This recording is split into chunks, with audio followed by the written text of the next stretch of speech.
In this question, you have to match the items in list 1 with those in list 2.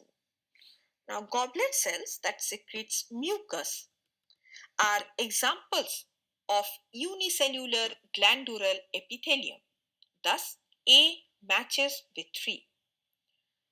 Compound epithelium lines the moist surface of the buccal cavity, thus providing protection against mechanical stress.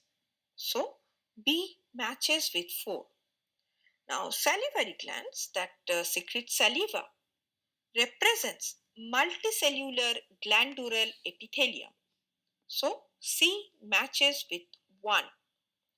And the pancreas, which is an endocrine gland, that serves as endocrine glandular epithelium, and it secretes hormones like insulin and glucagon.